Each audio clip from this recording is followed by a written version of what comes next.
जय हिंद दोस्तों आज की इस क्लास में हम पूरी तरीके से डिस्कस करेंगे लोकतंत्र यानी डेमोक्रेसी के बारे में।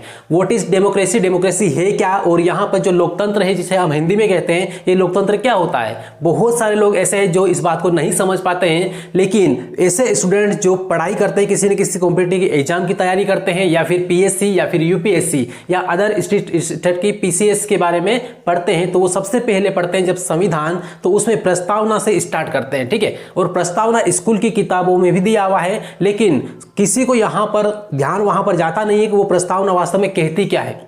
और प्रस्तावना के अंदर ही लोकतंत्र के आदर्श आपको स्पष्ट दिखाई देंगे।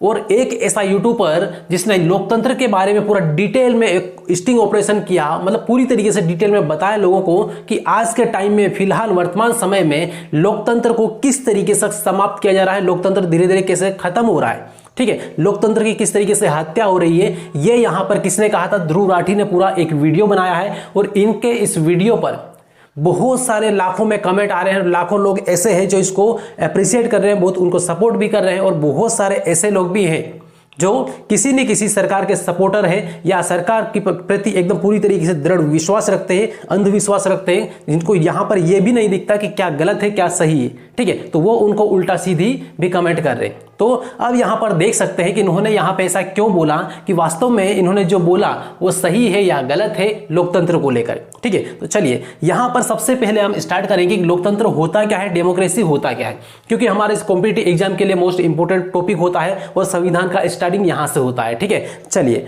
तो सबसे पहले लोकतंत्र की बात कर लेते हैं। अब लोकतंत्र यहां पर क्या होता है, तो यहां पर मैं लिख दे रहा हूं लोकतंत्र। लोकतंत्र ये जो शब्द है डेमोक्रेसी या लोकतंत्र, ये दो शब्दों से मिलकर बना हुआ है। सबसे पहला वाला कौन सा है, थोड़ा सा इसको देख ले। तो पहला वाला यहां पर है, इसको तोड़ लेंगे तो एक है लोक और दूसरा वाला यहां पर है तंत्र। तंत्र, राइट। तो एक है लोक और दूसरा क्या है, तंत्र। तो लोक का मतलब होता है जनता। ठीक है, जनता, भारत के लोग, ठीक है, भारत के पीपल। तो यहां पर इसका मतलब होता है जनता, ये। ठीक है, लोक का मतलब क्या है, जनता, और तंत्र का मतलब होता है शासन। ठीक है, शासन प्रशासन को संचालित करना, तो शासन ये है। तो अब यहां पर इतना आपको समझना है कि लोकतंत्र होता क्या है। लोकतंत्र होता है क्या, जनता का शासन। और एक सिंपल लाइन में इसकी परिभाषा के रूप में यदि आपको पढ़ना है संविधान में, तो आपको वहां पर मिलेगा कि लोकतंत्र का अर्थ क्या होता है। कि लोकतंत्र का मतलब होता है मतलब एक ऐसी शासन प्रणाली जो जनता के द्वारा, जनता के लिए और जनता के हित में जो भी काम होते हैं वो क्या है, एक प्रकार से लोकतंत्र है। ठीक है, तीन शब्द यहां पे याद रखना है। क्या होता है, सबसे पहला जनता, जनता के द्वारा, जनता के द्वारा। ठीक है, उसके बाद दूसरा वाला यहां पर ये है कि जनता के लिए, जनता के लिए, के लिए। ठीक है, इस तरीके ये जो है लोकतंत्र, लोकतंत्र क्या होता है यहां पर, इसको ये समझना है। क्लियर है। अब लोकतंत्र का मतलब यदि आपने समझ लिया है, तो अब यहां पर यह देखना है कि वर्तमान समय में क्या लोकतंत्र का सही तरीके से पालन हो रहा है, या लोकतंत्र को बचाने की कोशिश कर रहे हैं, या फिर इसको समाप्त करने की कोशिश कर रहे हैं। ठीक है, ये वर्तमान समय में हम यहां पर देखेंगे तो लोकतंत्र की धज्जियां किस तरीके से खुलेआम उड़ाई जा रही है, ये आपने वर्तमान समय में अभी अभी देखा होगा। ठीक है, बात करें हम यहां पर किसी भी चुनाव को लेकर, वहां पे लोकतंत्र को किस तरीके से एक साइड में रख के अपना काम किया जाता है।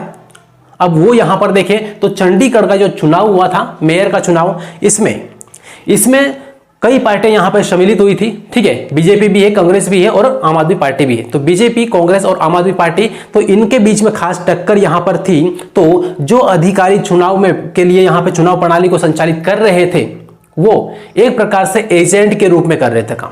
ठीक है, बीजेपी के एजेंट बनके यहां पर काम कर रहे थे। और यहां पर जो दूसरी पार्टी है विपक्षी, बीजेपी एक मेन पार्टी है और दूसरी विपक्षी पार्टी कांग्रेस, आम आदमी पार्टी, तो जो व्यक्ति, बीजेपी का जो व्यक्ति कैंडिडेट है वो हार रहा है, लेकिन फिर भी उधर कांग्रेस और उनको से के आम आदमी पार्टी के उनके जो वोट है उनको काटने के बाद में उसको काट के कम कर दिए और बीजेपी वालों को जीता दिया। ठीक है, जबकि ये इंसान जो है इसको इतना समझ में नहीं आ रहा है कि ऊपर कैमरा लगा, उसको कैमरों के वो खुद देख भी रहा है।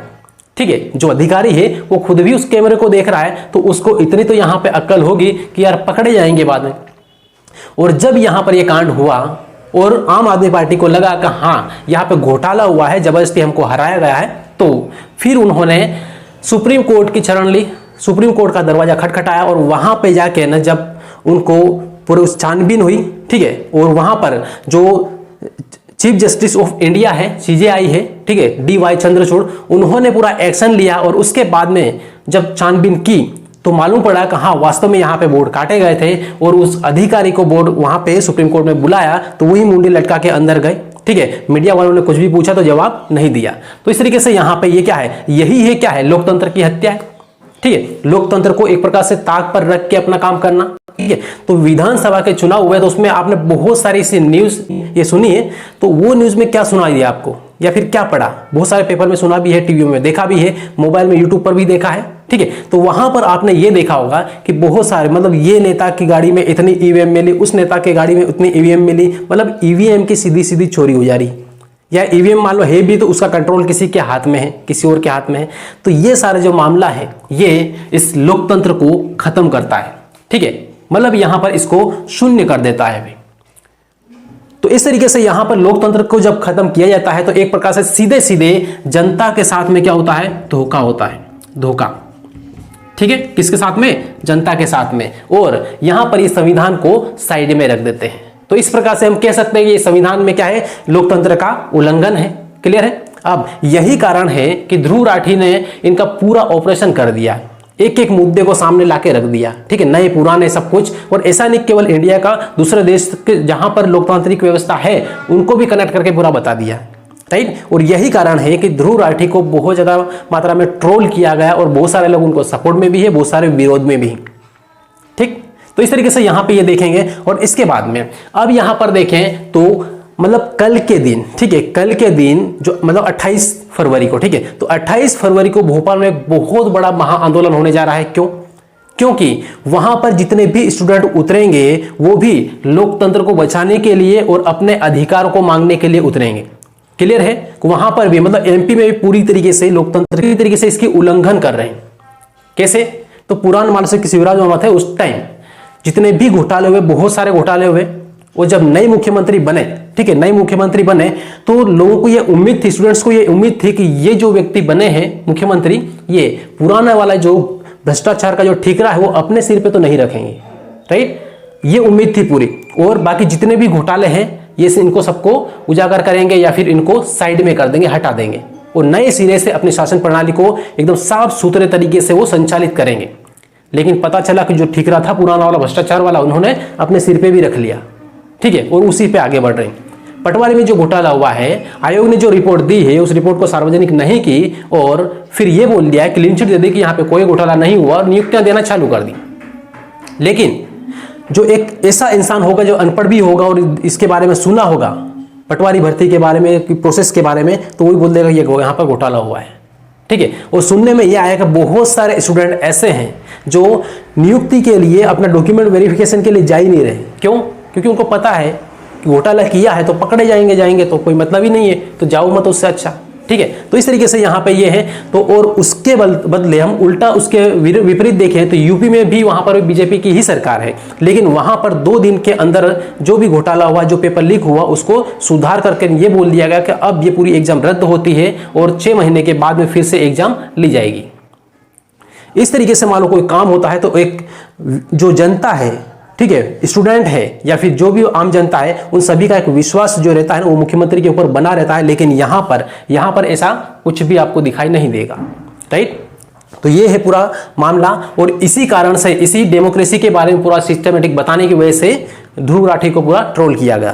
क्लियर है। अब इसके बाद फिर आगे देखें तो आपने अभी फिलहाल में इस 1-2 साल में बहुत सारे ऐसे केस देखे हैं जिसे हम हॉर्स ट्रेडिंग बोलते हैं। क्या बोलते हैं? Horse trading. इसका मतलब ये है कि एक पार्टी जो पावर में है वो दूसरी पार्टियों के जो विधायक है उनको करोड़ों रुपए दे के उनको अपनी पार्टी में शामिल कर ले जाए, ठीक है। अब बात यहां पर यह आती है कि मान लो कि एक विधायक को आप करोड़ों रुपए में खरीद रहे हैं और इधर स्टूडेंट जो प्रोटेस्ट कर रहे हैं, अपने अधिकार को लेकर लड़ रहे हैं, उनको एक जॉब नहीं दे पा रहे हैं। ये यहां पर लफड़ा है। अब यहां पर जो पैसा इतना उड़ाया जाता है ये जनता का पैसा है, किसी और का नहीं। अब जनता का पैसा है तो जनता के लिए ही काम होना जरूरी है। ठीक है। और जनता मान लो से किसी को इलेक्ट करती, किसी नेता का चुनाव करती है तो क्यों करती है? तो इस तरीके से यहाँ पर जो पैसा होता है, जनता का जो टैक्स होता है, उसको बर्बाद किया जाता है, ठीक है। और अभी सुप्रीम कोर्ट ने एक सबसे बड़ा निर्णय जो लिया है, वो सबसे अच्छा निर्णय है लोगों के लिए, जनता के लिए, एकदम पारदर्शिता को बढ़ावा देगा। वो ये है जो इलेक्टोरल बॉन्ड था उसको समाप्त कर दिया। जब चुनाव होता है तो हर 2 कदम पे एक बड़े बड़े पोस्टर लगे हुए मिलेंगे, हर 2 कदम पे, जबकि पहले ऐसा नहीं होता था, राइट। तो अब यहां पे इतना जो पैसा है बहाया जा रहा है उन पोस्टरों के रूप में या फिर किसी और के रूप में विधायकों को खरीदने में, तो ये सारा सब पैसा कहां से आ रहा है और किसका है, ठीक है। तो सारा का सारा जनता का ही पैसा है।